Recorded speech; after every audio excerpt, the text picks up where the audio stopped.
Hello, I'm Mischievous Marcinacchio, and I own every issue of Amazing Spider-Man, Amazing Fantasy number 15, and all of the Amazing Spider-Man annuals, which I say do not count.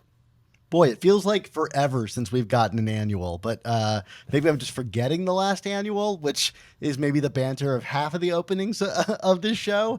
But on that point, I am Dapper Dan Gavosden, and I own every issue of Amazing Spider-Man, including the annuals, just like Mark. But except the difference between us is that I say they definitely count, and even I might be betraying that opinion week in and week out. But for me, Amazing Fantasy 15 remains a fantasy. An annual comic that doesn't release annually, and yet it is essential part of your collection. Figure it out, folks. Anyway, welcome to the Amazing Spider Talk, the show where two fans and collectors uncover the strange, fun, and fascinating history of the Spider-Man comic universe. And thanks for joining us for this review episode of Amazing Spider-Man Volume 7. Today on the show, Mark and I are going to be discussing Amazing Spider-Man Volume 7, number 13, which is Legacy Issue 977. This issue is written by Joe Kelly. The cover features artwork by Pepe Larraz and Marty Gracia. The interiors feature artwork by Pepe Larraz, colors by Marty Gracia and Erick Arciniega, and of course, letters by VC's Joe Caramagna. This issue was first released on October 1st, 2025. Mark, why don't you hit us with a recap of the events of Amazing Spider-Man Volume 7, number 13, aka Legacy number 977. Absolutely, Dan. I mean, before I start, I should just say, in short, this issue of Amazing Spider-Man is basically, it's Festivus. You know, it's the airing of grievances around the Festivus pole, followed by feats of strength. But if I really must delve into the fine details, let me go into it. Okay. We open with an introduction to the planet Galilea 3, a big box space suburb living under the Gotham conglomerate, not Gotham, that's another comic, which by description is anything but boring, but rather somewhat tyrannical. Funny how that works. Anyway, Rocket Raccoon and Spidey crash the party to make a strike on the Gotham goons and to deliver needed supplies to the people under their thrall. Spidey leaps into battle with his webs and new suit, and Rocket with non-lethal bullets, with an asterisk. That asterisk is clarified by Rocket, who makes the solid point that there's no certainty when dealing with bullets. I mean, heck, one of them could stop an alien pacemaker, you never know. Anyway, in the midst of their battle, we shift into a flashback where Peter, Rocket, and the other aliens debate the fate of the villainous Xanto Starblood, who they have bound up. Xanto talks trash to Rocket, and Rocket lets Peter know that cushy form of justice for all that his home country supposedly advocates for ain't gonna cut it with a sociopath like Starblood. Rocket's comments bring one of the aliens, Raylith, guessing, to speak up and assert that Peter is right. They shouldn't just kill Starblood, rather, she wants to torture him and flay his flesh for all eternity. Rocket thinks she makes a solid point. Hear, hear. We return to now, and the Gotham assault. Raylith is kicking ass and looks like she's about to deliver a death strike on their foes until Peter stops her, and it's that classic refrain, "No one dies!" Again. The villain even calls out, "Hey, she tried to kill me," which is so much like the oppressing class once they get punched in the nose, am I right? Anyway, we flash back to the debate where Starblood argues that his experimentations actually brought meaning to the lives of the aliens. Peter claps back, but Xanto reminds him it worked out for him all right, and that Peter shouldn't cater to the whims of the unwashed and unloved. That introduces us to Niall, who again seems to be siding with showing Xanto mercy, since all of the anger is just going to be more destructive than their current status quo. However, once Niall identifies the criminal in question, he immediately advocates for toasting this dude. So much for the good vibes, Niall. Anyway, back to the present. It looks like Xanto has actually joined the heroic strike force, Dr. Lipschitz, as Rocket calls him.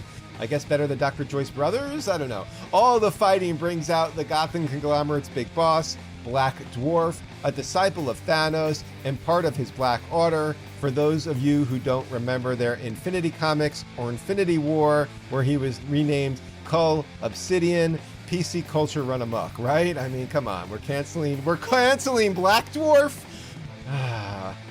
Dwarf refers to Spidey's gang of alien misfits as trash and states that the weak only live due to the mercy of the strong. We're being very on the nose here. That brings us back to Xantos Tribunal, where Peter makes a money point. He plainly states that those in power decides justice, and so it's up to them to choose between vengeance or the chance for Xanto to find redemption.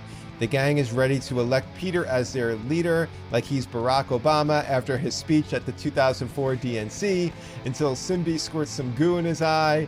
It'd be as if when Obama concluded that historic speech, he was then subtly slimed like Katy Perry at the Nickelodeon Kids' Choice Awards, right? Wow. Or it's like Joe Biden cursing after... Anyway. We go back to now, and Spidey grabs Raylift's Scion weapon and leaps right at Black Dwarf, who calls Peter small. Simbi then goos Black Dwarf in the face, hate when that happens, opening him up several attacks from Spidey, who attacks Dwarf's opinions as a failure of perspective, before striking him down with an energy blast. After the battle, the team unloads their supplies, an alien from Galilea 3 who is returning home, and Peter pledges that, despite their faith in him, he's no leader, but he'll fight and protect them all and give them the freedom to live the life that they want. And if you're looking for a 4-panel summary of what makes Spider-Man such an incredible hero, you could do worse than these 4 panels, of course. Rocket questions Peter's endgame here. Is he just planning to float around in space until some monster kills them? And also, why is Peter not trying to get back to Earth himself? With no good answers for Rocket, we rejoin Peter later that night, face to face with an imprisoned Starblood, where Peter tells him it's time to return to their training so that he can be strong enough to go back to Earth and face Hellgate. Cue the Rocky IV montage music. Let's go. All right, Mark. So I just want to get right into this, and I apologize because I think I texted you way too many times before you had even read this comic about how much I loved this issue. I'm just gonna come out straight. But like, I kind of think a typical Amazing Spider Talk discussion of the various like plot points would be kind of missing the point on this. And I don't know how you feel about that, because like, honestly, the thing I was expecting after 975 and the first kind of return to Spidey in space was a comic that was fairly plot heavy, that kind of laid out what kind of adventure we were going to go on here. And I think we get a little bit of that, but this is really like not a plot forward comic. It's really a sort of like allegory comic with, you know, that's tied to some plot, but really almost like a character piece with, you know, allegory kind of stapled to it that circles some of the stuff that I think I've even lamented being exhausted by in the past, the sort of like Peter's kill code and stuff like that. And yet I loved this. And I kind of just want to talk about those themes, but let's get to the sort of like broad appreciation of it first. What do you think? And do you think my sort of like approach to talking about this is the right way to go? I mean, do I have a choice to push back? I mean, you know, I feel like we've kind of outlined how we're going to talk about it, Dan. Okay, well, pretend we haven't discussed this before, Mark. Like, what's your feelings about reading this comic for the first time? Pretend to be shocked. I think that's a great idea, Dan. Let's do it. No. Great. I mean, you are correct in that. You would think that we would get some kind of exposition heavy issue, and you know, following kind of like this, I don't want to say it's a reveal per se, but I guess it was a reveal in 975 that Peter was kind of out in space with Xantos Starblood and training to be stronger, and you know, all this.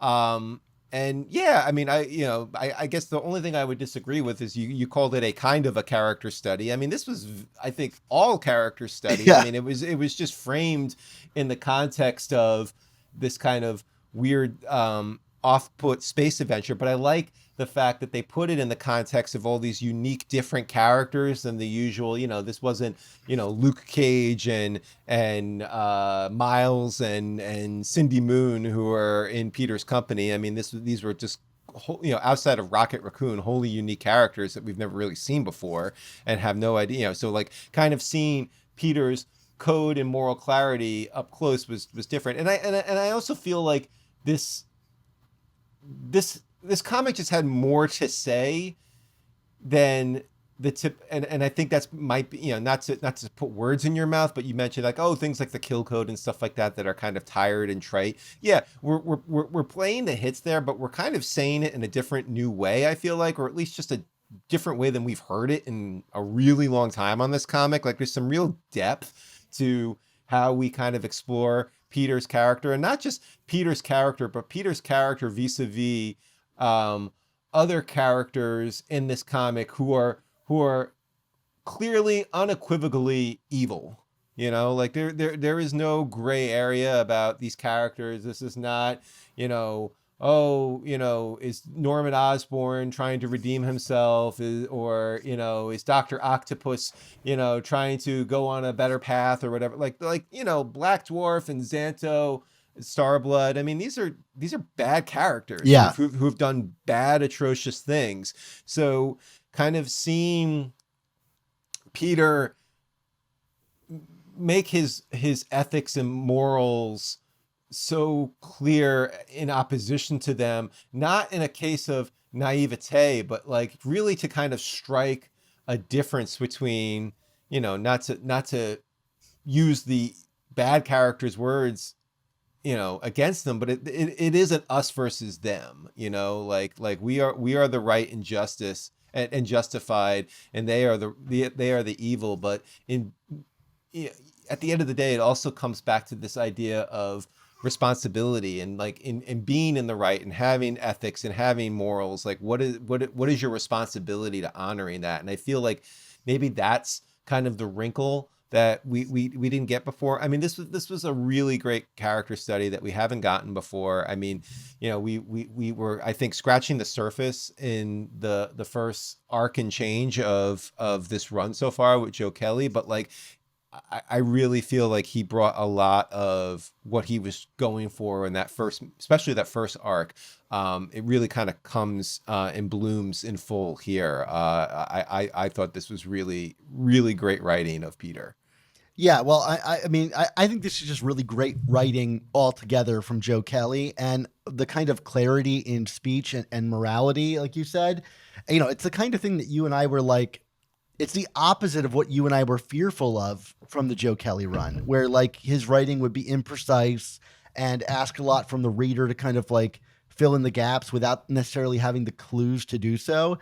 And, that's not just in the writing, but also from Pepe Larraz's artwork, which I also think is like very clear in its narrative and intentions.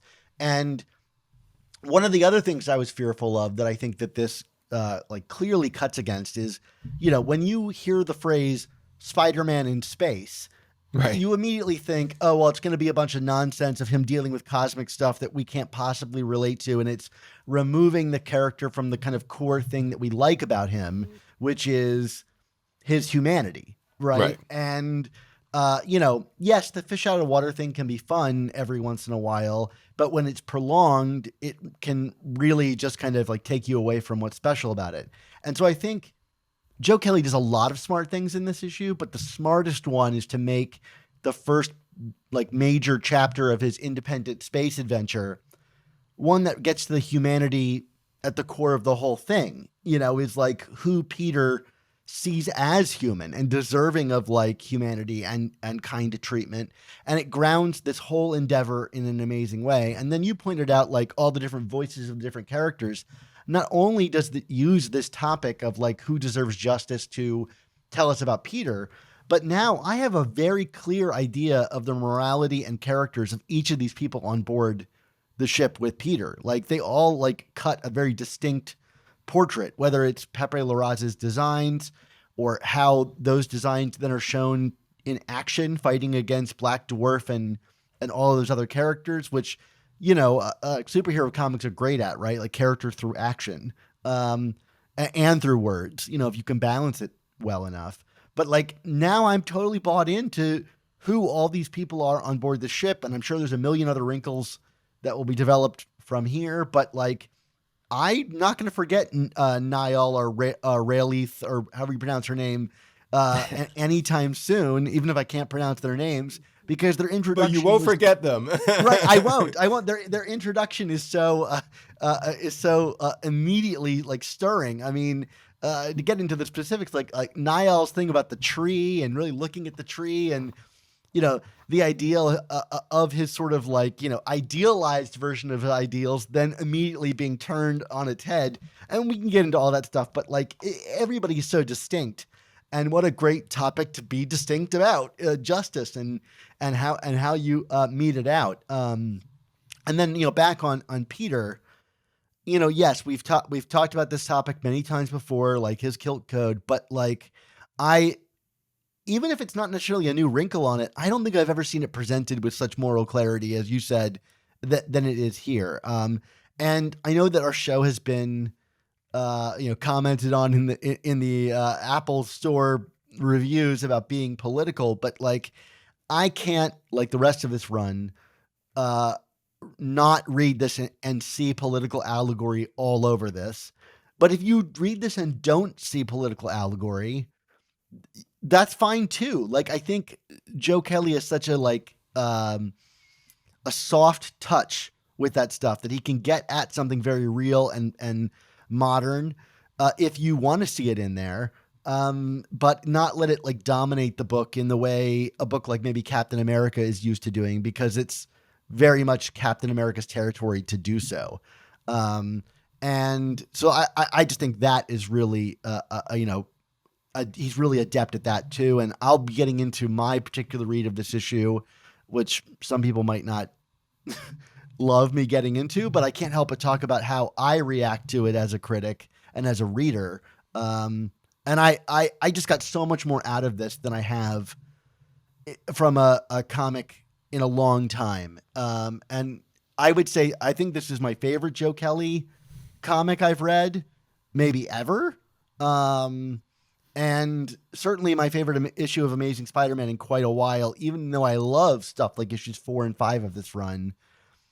I'm thinking back to even before issue 800 to think of a comic that I think I've found so much heart and humanity in, compared to this particular issue. And I think that mileage is going to vary. Some people might want their comics more plot heavy. For me, this is the height of what comics can do, can shine a mirror back on our own humanity through larger than life characters. Yeah, no, I mean those are all great points. I mean, we can get into like just where this falls on the scale for me when we, get into our actual grades later on. But Sure. like I I would say that, regarding the allegorical qualities of this book, I mean, do I see them? Absolutely. But also to your point, do you need to see them to appreciate what the book is saying? No, I don't think you do. I mean, I think like there is, there is a timelessness to the themes that are in this book. And, I think part of the reason why those themes are timeless is because, I know that, and this is not me trying to brush aside. I guess I'm going to get political first here, Dan. Okay, go for it. Yeah. This is not to brush aside what is happening in our country and our world right now in terms of, whatever side of the fence you may be on. I mean, I feel like there's always a temptation to say, the times that we are living in are the most extraordinary, unprecedented of times. And they are in a lot of ways, but they also aren't in a lot of ways, because there is a cyclical nature to how I think it was Barack Obama who said, and paraphrasing, I believe Martin Luther King, that the arc, what is it, the arc of progress bends towards justice, or Yeah. And but I also think, it bends towards it, but, I think we kind of circle around it a lot of times too, on the pathway there. And sometimes we think we've reached it and then we circle around it again. And I think that's kind of the quality of the storytelling and the thematic qualities here, is that, this comic works very much now as an allegory, but I think it could work it could have worked in the 70s. It could have worked in the 80s. Could have worked in the 90s. You know, I mean, like I think it's what you can, you know, it's almost like you stare at a picture long enough and you're going to see, you know, the sailboat in the dots or something. But I'm, that's not I, that's not to take anything away from it. But I think like there's just a lot of like very large, important themes about, like you say, justice and righteousness and morality, and it's not just about no one dies or you know, with great power. It's a little deeper than that in terms of like what it, I mean, it's gonna sound very simplistic and glib, but this is like really looking at right versus wrong, you know, like where what like and what are redemption. and redemption, yes. But like who are we to say what is right, what is all right, and what is all wrong? Like who are we to cast that judgment? So it's, you know, I this is not to disagree with anything that you're saying, but like you know, I guess it's my my counterweight to, you know, some of the things I know you're going to talk about, and I'm not going to disagree with them, but I'm also going to be like, yeah, it definitely could be relating to that, and it could be relating to other stuff from our history, or it could just be relating to this. These are very potent, powerful themes, and good literary devices to be using as well. Yeah, I don't know what was going on in Joe Kelly's mind when he wrote this comic. It could be any Yeah, number of things, and it could be none of the things that I'm picking up on. All I can do is comment on it as who I am and why it yeah, touched me in this current moment. And like, you know, it might. I think the comic specifically alludes to the idea of American justice or the mm, ideals of American justice. There's a line from Rocket where he, you know, basically mentions like the country that Peter is from, you know, and it's justice for all notions, you know. But you could apply this, you know, globally, this metaphor globally, if you need yeah. to, you know, like I I think about like humanitarian aid in Gaza and you know the people who are fighting to try to bring that there versus a naval blockade, you know, or whatever you want to do, you know, from whatever side, like so long as like, you are wrestling with the concept of justice, you know, uh, I think that's what this is kind of aiming at. And to that point, even within Spider-Man history, right? We're forget, you know, nonfiction, right? Let's talk about fiction, like which is what we do each week. I think in this single issue, it pulls off Peter's kind of intended character arc from the Spider-Verse story by Dan Slott. I think not only more concisely, but far better. Like it's almost a similar, you know, conversation, right? That book was about Peter's like worldview about justice, you know, vis-a-vis the inheritors, you know, versus Otto Octavius's idea of justice or ready willingness to kill the inheritors so they don't kill more people. And then allowing them to show it in action, and then Peter kind of being thrust into a leadership position, maybe reluctantly.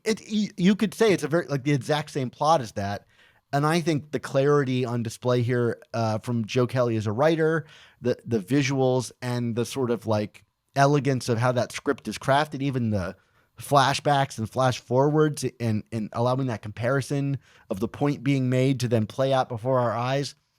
I would put this, you know, it's less ambitious in terms of its plotting versus Spider-Verse and in the different realigning of the Spider-Man mythos, but like as a character piece and a thematic piece and you know, a statement about Peter versus other people's perspective, I would choose this over Spider-Verse any day of the week.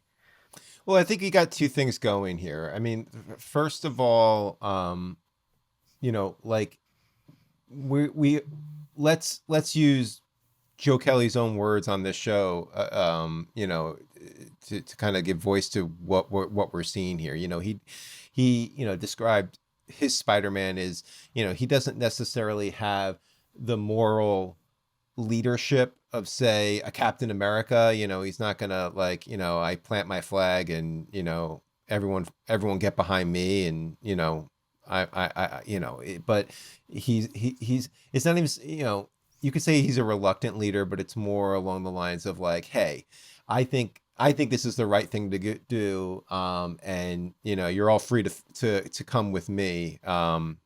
And follow me. I hope you do, kind of a thing. That's kind of like Peter's form of leadership and righteousness. So like that's kind of, I think, one part of it is like, that perspective is very, very apparent here. This is not this is not false bravado leadership here. This is very true in character. But like on top of that,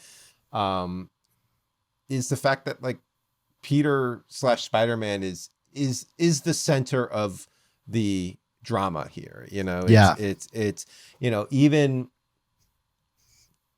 there, and I don't think we ever really got that in Spider-Verse, even if creators claim that they did. I don't feel we got that with this level of clarity where there were faction, in Spider-Verse, there were factions that were kind of fighting, and then they were all off doing their own thing. And this one, like, you get the sense that, all these characters are kind of banded together. And even though they disagree, they are looking to Peter.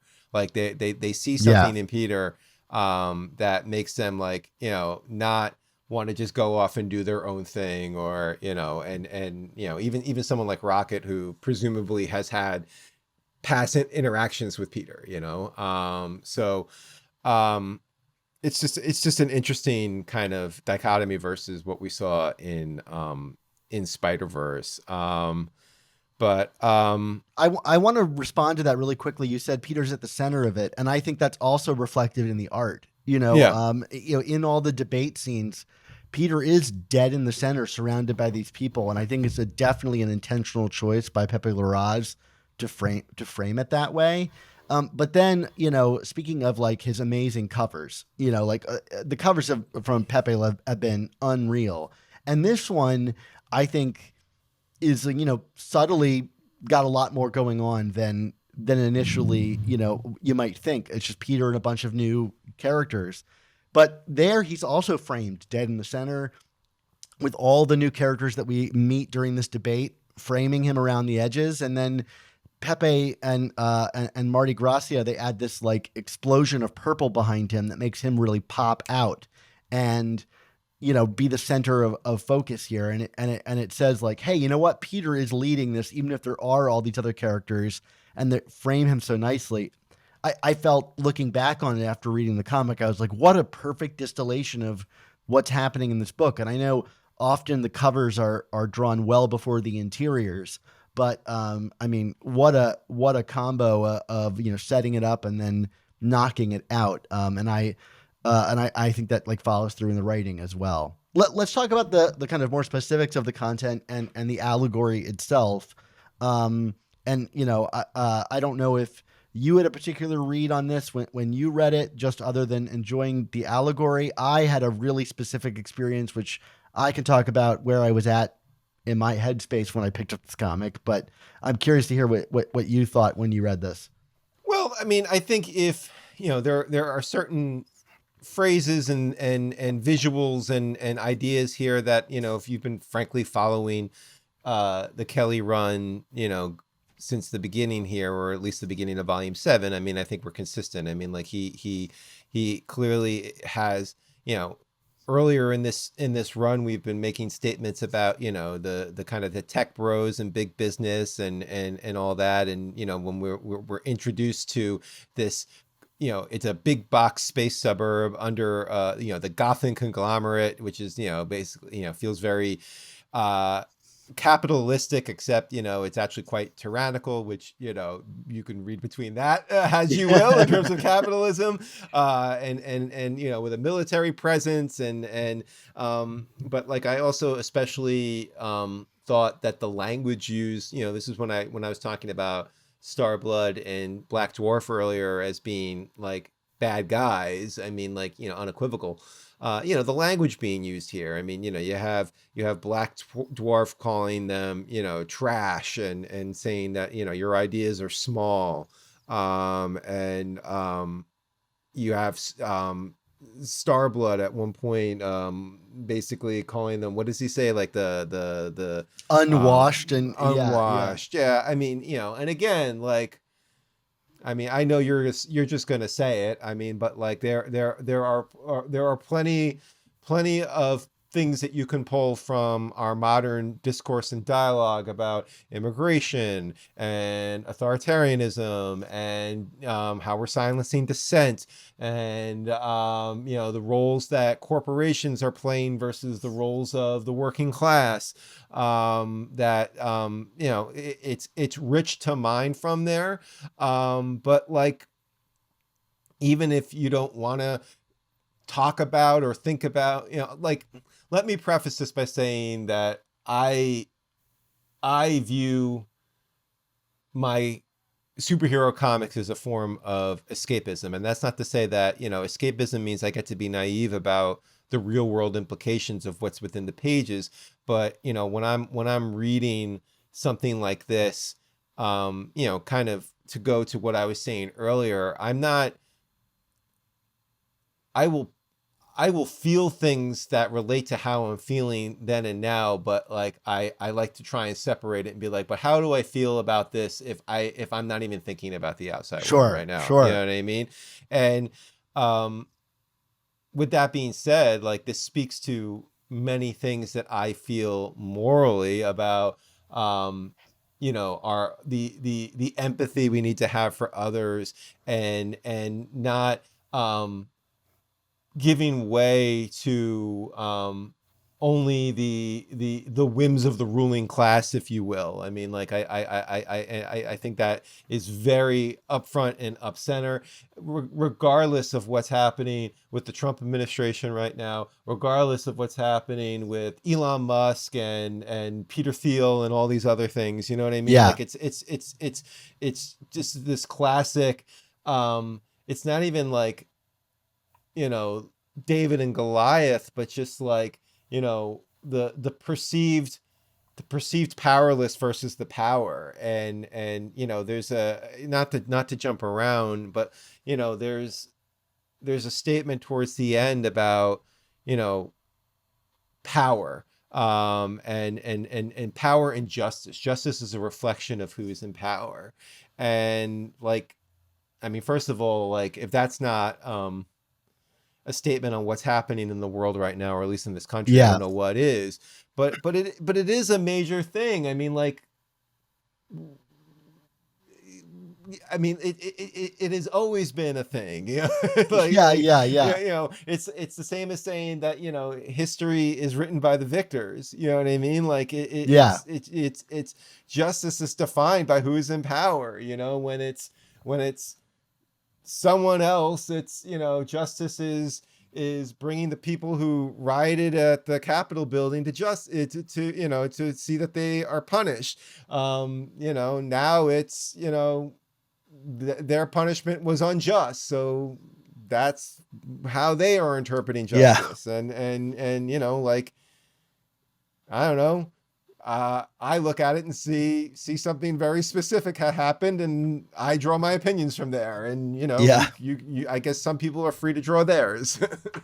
Well, responding to all that, like, first of all, you said that comics for you are a form of escapism, and I think escapism can take many different forms. Like, you can read a Spider-Man comic and say, I'm divorcing this from my reality and I like to escape into the world of the fantasy, right? Yeah. And maybe some comics are so tied to the real world that they don't allow you quite the same degree of fantastical escapism, right?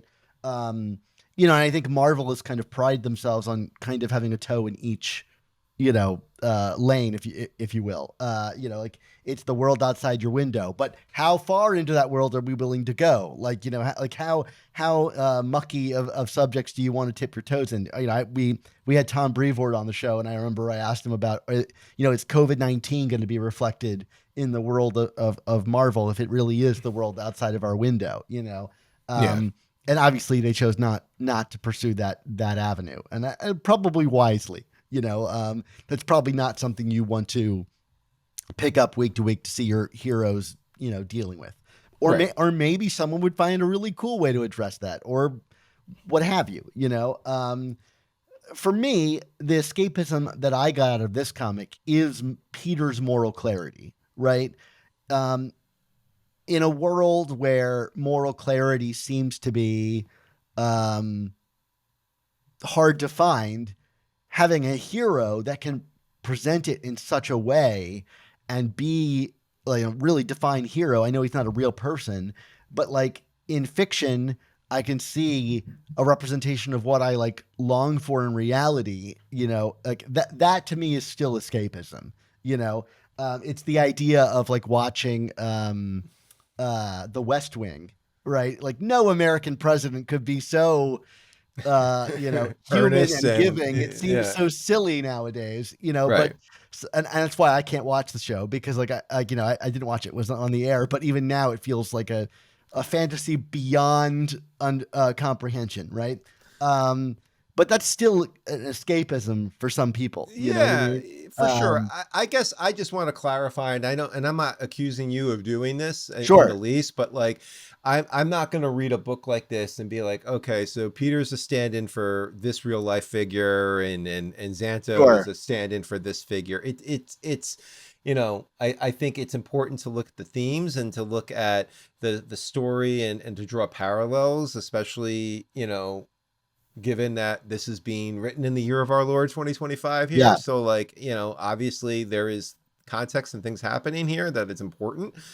Just like, reading stuff from the late 60s and early 70s, there was a lot happening in the world, crisis on sure. campus, Well, like, that's to a better point, is like we can read these old stories and not have been there when they were published, right? But they were right, coming from a really real, very real place. And part of my enjoyment of doing the show with you, Mark, and talking to the creators is to find out where some of that stuff came from. yeah, Talking to Jerry Conway about the sort of like post-Vietnam energy that and the anti-authoritarian stuff that he brought to the book, and I think you can see it on the page. Now, you and right. I can read it completely divorced of that and just see a great Spider-Man comic that's dealing with those themes. But like, I don't think art or really anything exists in a vacuum. Yeah, Like you yeah, said, Joe Kelly wrote this comic as a man who lives in America in 2025, and I've yeah, read his other comics, and I know that they are like dancing around political themes. And so not only do I have my sort of magnifying glass on when I'm reading his comics now, but I bring to it my own experience as a man living in America in 2025, and whatever limited worldview I have going into that, whether the author intended, it or not, and it's what to me makes Marvel special, and why I think I was drawn to it is how much of my life I can see in their comics just by the mere placing them in New York City, yada yada yada. yeah. Um, Um, so yeah, I mean, I came to this. I had just left the vet, finding out that my cat was basically on his last leg or last live, and I was in a really emotional, raw yeah, place. And yeah, I literally drove home, dropped my cat off, went to go pick up the comic book, and was in my emotions and read this, and it just hit me like a tidal wave. yeah, Um, I like most people have been kind of consuming material on like the Charlie Kirk assassination, and wrestling with like who he was as a person and his viewpoints, and whether that justifies him being killed, which I don't think it does, and how people responded to all that. And I listened to a great debate between Ezra Klein and Ta-Nehisi Coates over like, how to move forward, as liberals in America. And so seeing that debate and then reading this comic, which might as well have been like a debate about American justice, like it just really tapped me into like seeing the stuff that I'm wrestling with as a person reflected in the pages here. And whether they're explicit or not, it's up to anyone to make a decision. But like you said earlier, there are so many words that are used in this that to me immediately conjure the sort of like current national discussion that I couldn't help but like see some of that in it, whether it's you know, the conglomerates, the giant companies that are controlling the border, of this planet, and the sort yeah, of like ins and outs of humanitarian aid to like this sort of suburban, boring space, yeah, all the way down to calling people trash, and things like that, including Rocket evoking American justice in Yeah. his speech. You know, there was no way for me to avoid it. Yeah. Um, Something I wanted to kind of talk to you about, kind of related to what you just brought up here, was this idea of redemption. Hmm. Because you've kind of alluded to it a few times, and when you talk about, like, obviously the Charlie Kirk situation, I think, like, there is one part of the debate which is, is someone's words warrant that kind of response? And I think you and I are in a complete agreement that no, it's Yeah, not. absolutely not. Yeah. But at the same time, I think that, you know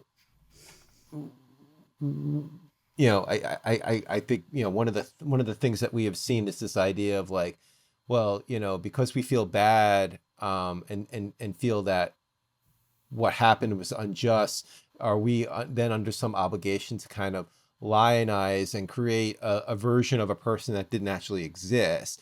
And I think that's, like, in its own way, kind of a form of redemption. And I'm actually going to say that, like, I don't I don't think that Spider-Man defends Starblood because he hopes to redeem him. That's interesting. I Can you get into that more? I'm yeah, curious. Yeah. I think that Peter is, through his words and actions, is acknowledging that this is a bad person who has done bad things that should not be trusted. But it is not incumbent on them to deny his right to exist and to be a part of this world. Right. And I think that's the larger part. I don't think he has any Misgivings. misgivings about turning him to the good side. You know what I mean? Yeah. Like, I do think, there's an element, and I'm not trying to accuse Peter of being a hypocrite here, but I do think, like, he recognizes the utility of Starblood in terms of his own desires and quest to become, quote unquote, stronger in the face of Hellgate. And I do hope we learn more about that as the storyline progresses. I mean, like, you That could talked about, prove to be a folly, right? Like that kind of power that he offers is not what Peter needs, you know? right, Yeah. for sure. But, like, I will say, to kind of hint at my final grade, if I did have a flaw in this book, is that whole subplot is still very muddy and unclear to me. And it seems to be important right now in terms of, like, where Peter's story is going. So, like, there is just some fleshing out that still needs to be done there, even in the context of this very wonderfully written comic. Really quickly on that, my feeling about it is that Peter doesn't even know Sure, what it means, right? And he's sure. going to the immediate sort of knee jerk of, power and strength means literally power and strength. Okay, I don't say that's wrong, but, Yeah. like, it's it doesn't change the fact that, as a reader, it's unclear. It's also unclear to me. It's like, Sure. maybe this is a case where we need to know more, but maybe we're just not being told more. I don't know, but, like, let's see where it plays out. I'm not saying, like, it's a major deficiency, but it's just something I am modestly frustrated about in terms of the overall storyline here. But again, like, I don't see this as a case of redemption. I see this as a case of, like, basically, and frankly, this is where, it's, if we're going to make the real world allegories, like, should, it is not on us, like, in our form of justice, we should not be determining whether this person should exist or not. You know what I mean? Like, I really feel it just comes down to a form of existence rather than redemption. I don't know. Like, maybe I'm being overly simplistic about it, but, like, I don't see. I'm not seeing in this book, like, let's reach across the aisle and make this right kind of a thing. I think it's just like, this is someone that we maybe there's some symbiosis here that we need to survive in a way, but, like, I don't know. I don't see it as more than that, I guess, is where I kind of fall on this. Well, I think there's a lot of truth there in what you said, and I think the book begins to sort of address it. Like a Rocket Raccoon brings up immediately, like, well, what happens when one of these aliens we return to the planet is a serial killer? You know what I mean, Right, right, or whatever, right? right. And like, and he even says to Peter, like, that Starblood isn't going to change, Yeah, like, yeah, and Peter says, well, I'll have to watch my back, and I'll yeah. keep watching my back until then, but it still doesn't mean we get to kill him. Right. Um, Yeah. and I think the other strong thing about this, we've been talking about the debate, but the physicality of it, Peter is able not only to stand up for his beliefs in words, but in actions as well. He's not, if we're talking about sort of like, is it just to punch a Nazi, kind Right. of thing? Like, Right. Peter doesn't hold back. He fights back against the oppressors, right? Yes. He leaps right at Black Dwarf, and he doesn't hold back, and I think that's, I've seen a lot of positive response to this comic online. I think a lot of people are responding to the fact that Peter doesn't back down from this. He doesn't cower. He immediately, like, even when it's pointed out to him who Black Dwarf is, he's part of Thanos' Black Order. And Peter says, well, that just means we need to hit harder and faster. Yeah. Yeah. He's not beyond the sort of like utilization of violence for, just ends. He just has like he knows like an appropriate time and place when to use it. When words fail you, and other people's lives are being threatened, well then, we can take action in our hands. It's the reason that like action comics are called action comics, because Superman takes action. Right. If it was just Superman talking about his ideals, it would be called words comics, and I think the same is true here for Spider-Man. And I appreciated that demonstration that it's not just, 12 angry men in the comic. It's, 12 angry superheroes, so to speak. So I found that touching too. It doesn't make him just a pushover. He will stand up and support his words with whatever arms he has, in this case, multiple sometimes. So I don't know if that feels in line with what you're saying, Mark. But I tend to agree with you. Like, he's not naive about what he thinks, who he thinks is redeemable. Although, would he like Starblood to be redeemed? Yes. And again, I think if I had to put my money on it, the grand arc of this run is, can Norman Osborn be redeemed? And this is just a microcosm in laying out why Peter holds true to those beliefs. Sure. No, I think so. Yeah, I think if, I keep going back to, frankly, what we were talking about at the very, very beginning of this conversation, which was kind of like, what was it about this comic that kind of elevates it and sets it apart, even though these are aspects of Peter's character that we've, been kind of going over for a while now. And I think, another point that you just kind of made in that last statement was, I feel like we're finally getting a real distinction between Peter's morality versus naivete. You know what I mean? Yeah. Like, I think sometimes that we have creators that kind of play up that naivete. And,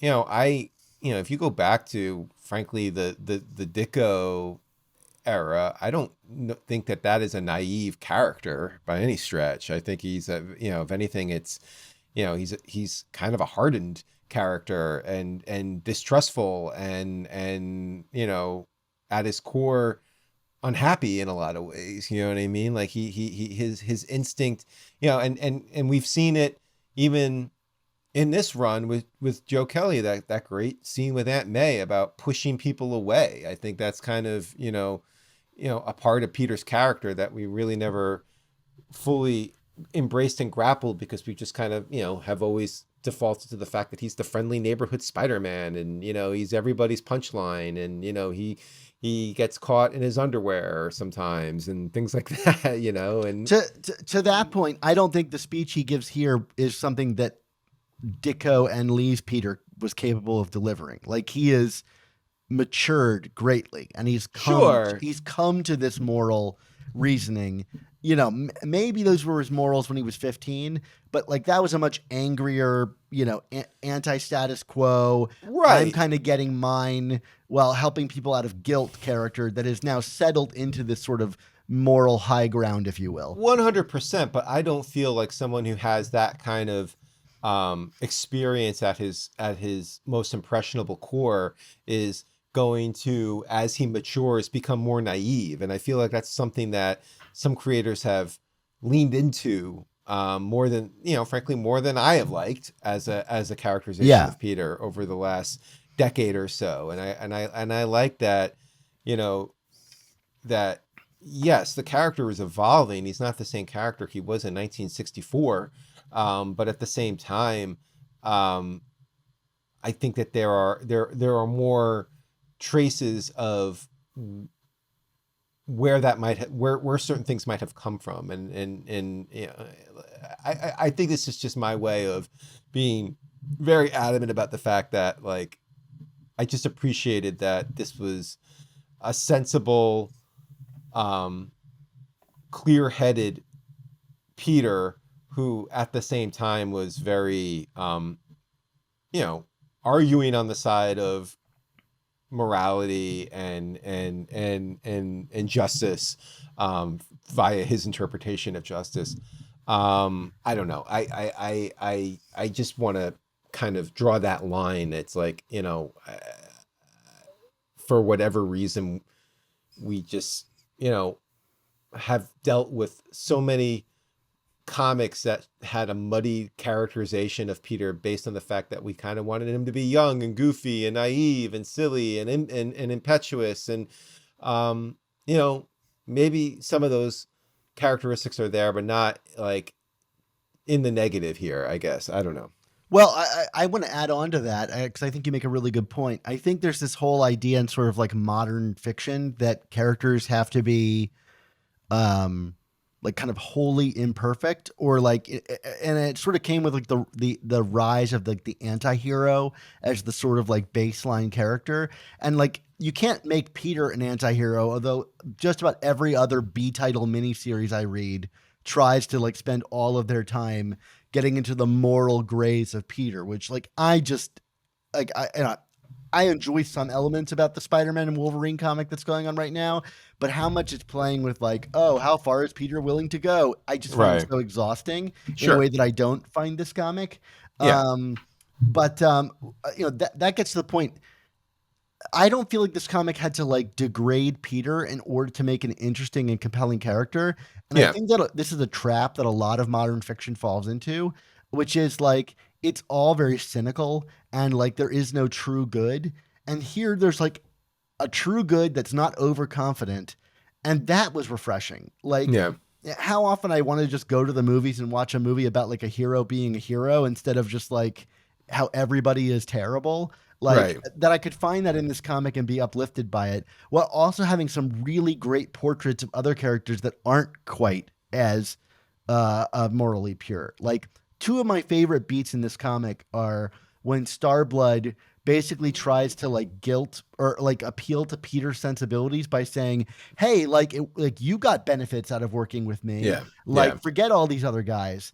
And Yeah. the other one with like Niall, where he has these clearly these lofty ideals as represented in this tree and the sort of vibes and space, and like these are the ideals that I hold true to. Like I would never murder someone. Like why can't we all just be happy? But then the minute he gets the face of his enemy pointed out to him, he immediately changes his opinion, right? It's the idea that like we can all say we have these lofty goals that we adhere to, except for in the case of that guy over there, Right. Right. like, yeah, of course everybody should get equal rights under the law, except for the immigrants that came to our country without documentation, right? Right. And, Right. and Right. like what it poses a question, hopefully back to the reader, which is like, okay, well, you say you're about justice for all.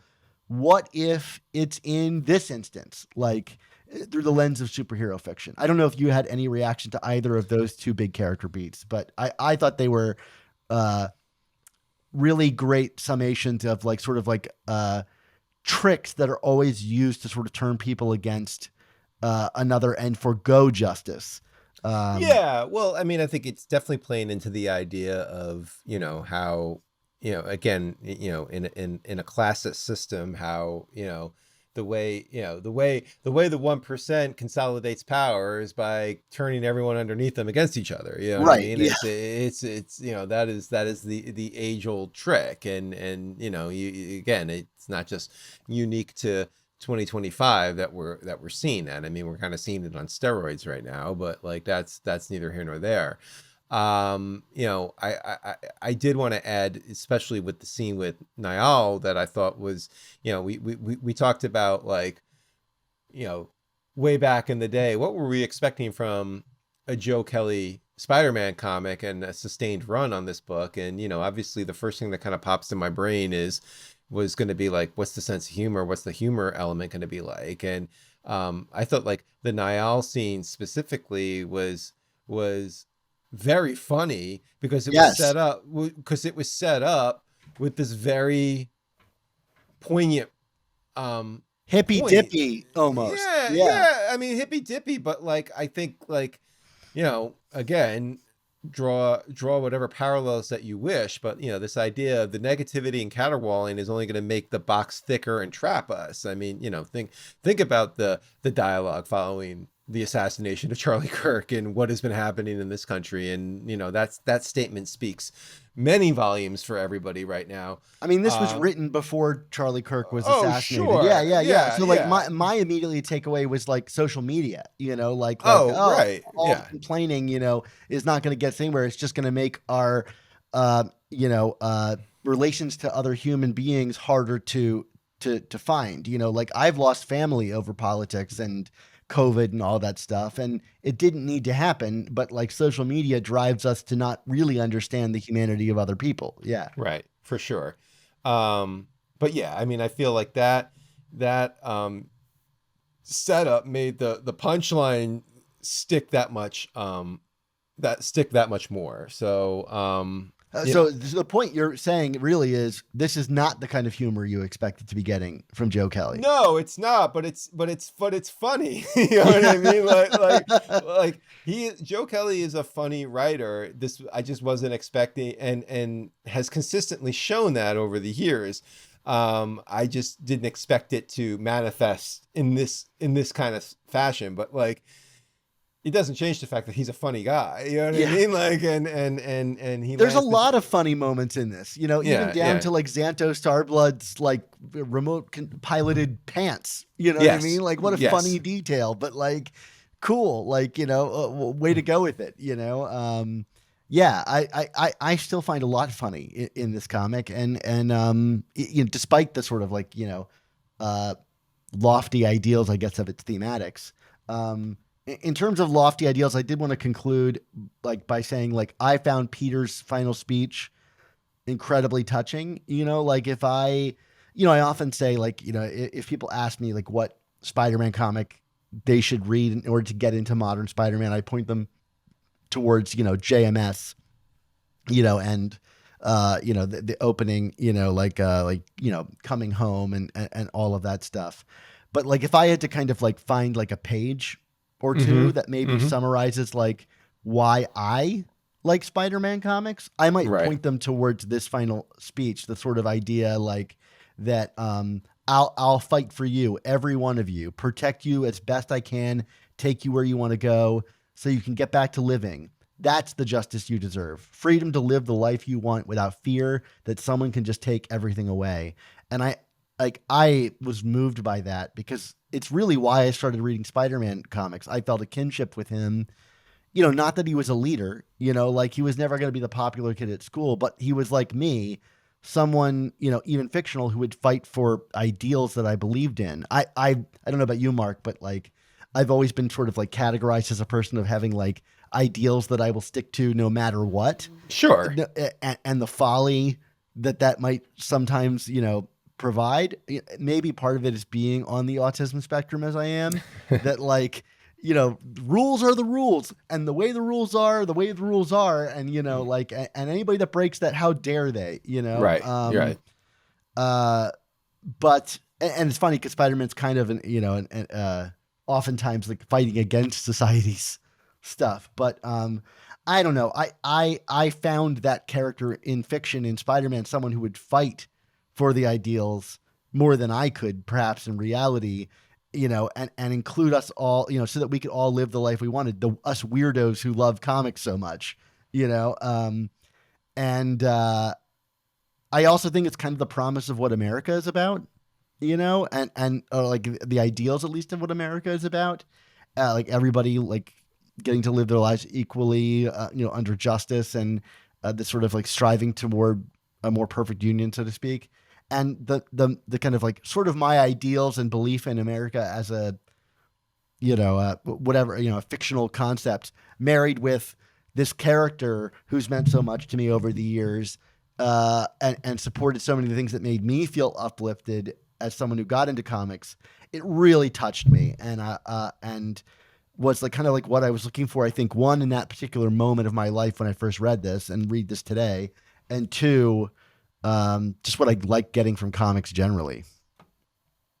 No, well said. I mean, yeah, I guess the only thing I would add to that is, specifically, to kind of Peter's closing speech is, I think it's important to note that it's not like Peter isn't necessarily like fighting for an idea. He's just, I'm there for you. You know what I mean? I think that's kind of an important distinction. And, it's funny. You talk about,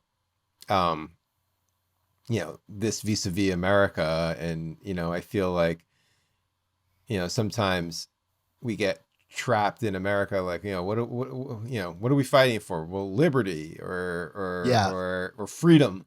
Justice for all, yeah. Justice for all, and truth, justice, and the American way, yeah. And when we kind of make it into the abstract there, I think sometimes the fight becomes a little harder to justify, as we've seen over the course of history here. But like, Peter is just like, no, I'm gonna defend you and protect you, not over some ideal because you agree with me or because you're good. It's because it's the right thing for me to do. And that's my code. It's it's the responsible thing to do. It's the right thing.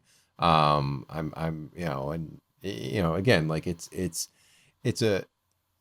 not nothing that we've never heard before vis-a-vis Peter, but like it's such a breath of fresh air to kind of see it projected this way. Yeah. That I really appreciated.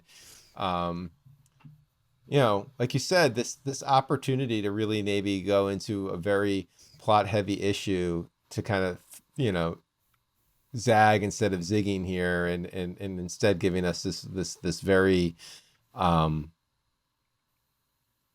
moderate character piece, like very, very kind of, I don't want to say stoic, but just, like very, very dug in and very assured of itself in terms of what it was trying to say. So, again. Well, let's talk about the very ending of this, because I know that's where you had some issue with it. I do think like Peter confronting Starblood and admitting he still needs his help, I think he does go out of his way to say, I wouldn't have handled anything else differently, but I still need you in some regard.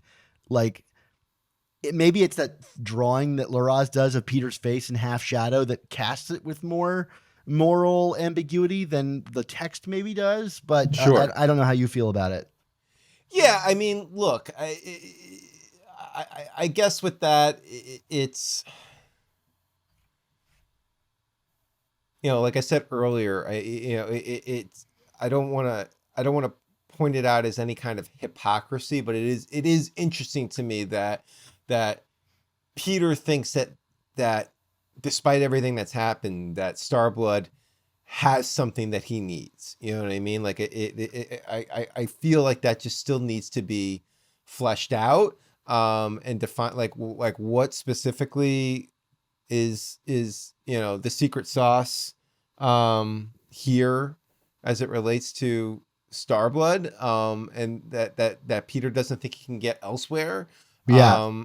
It's just very curious to me, because like on its face, it's kind of like, all right, but this guy's a sociopath. Why do you, go find someone else to train you. You know what I mean? Yeah, I hadn't thought about it that way, but you're right. Like, what is the specific? Is it just that Starblood has like a scientific approach? Like that he knows he can like have this guy that like can test his limits. It's a good point you make. Yeah. So that's all. I don't want to make a federal case out of it, Dan. But we well, I mean, yeah, this would be the comic to do that over. Okay.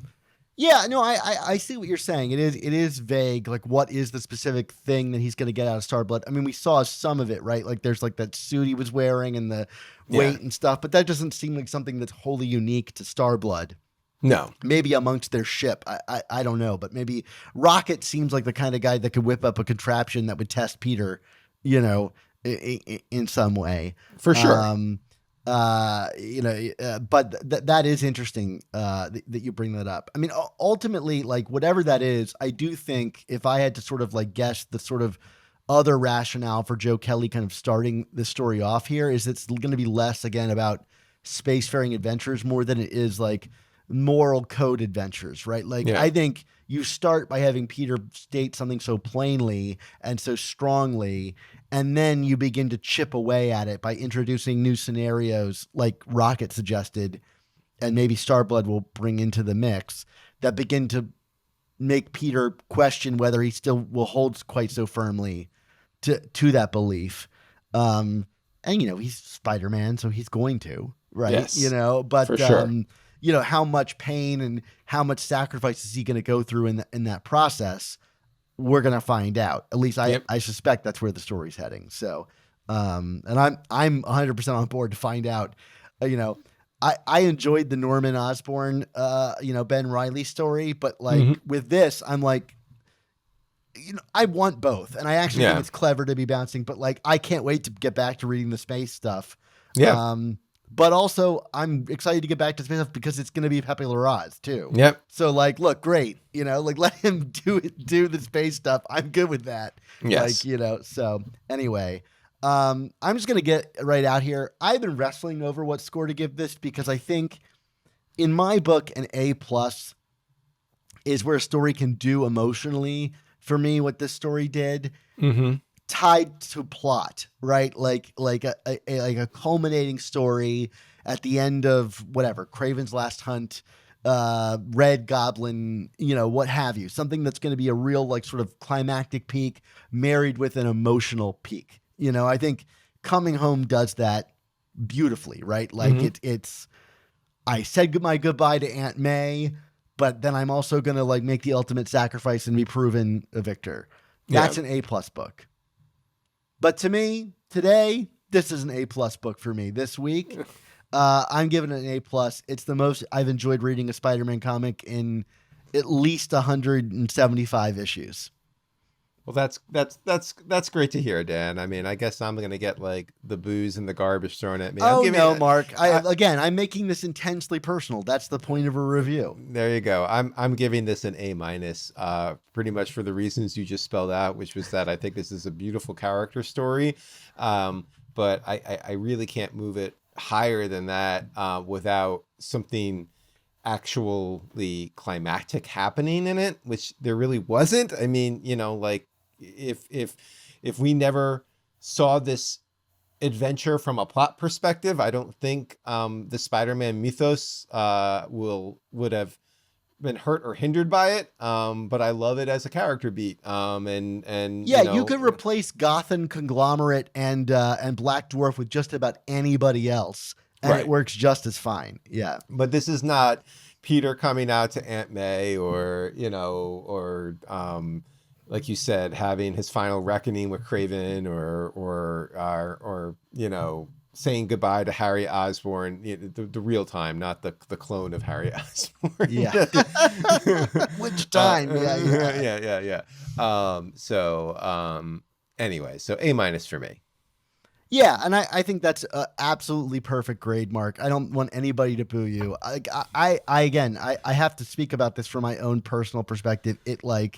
It touched me this week, and that's like an amazing bar for me for comics, and reviews are personal.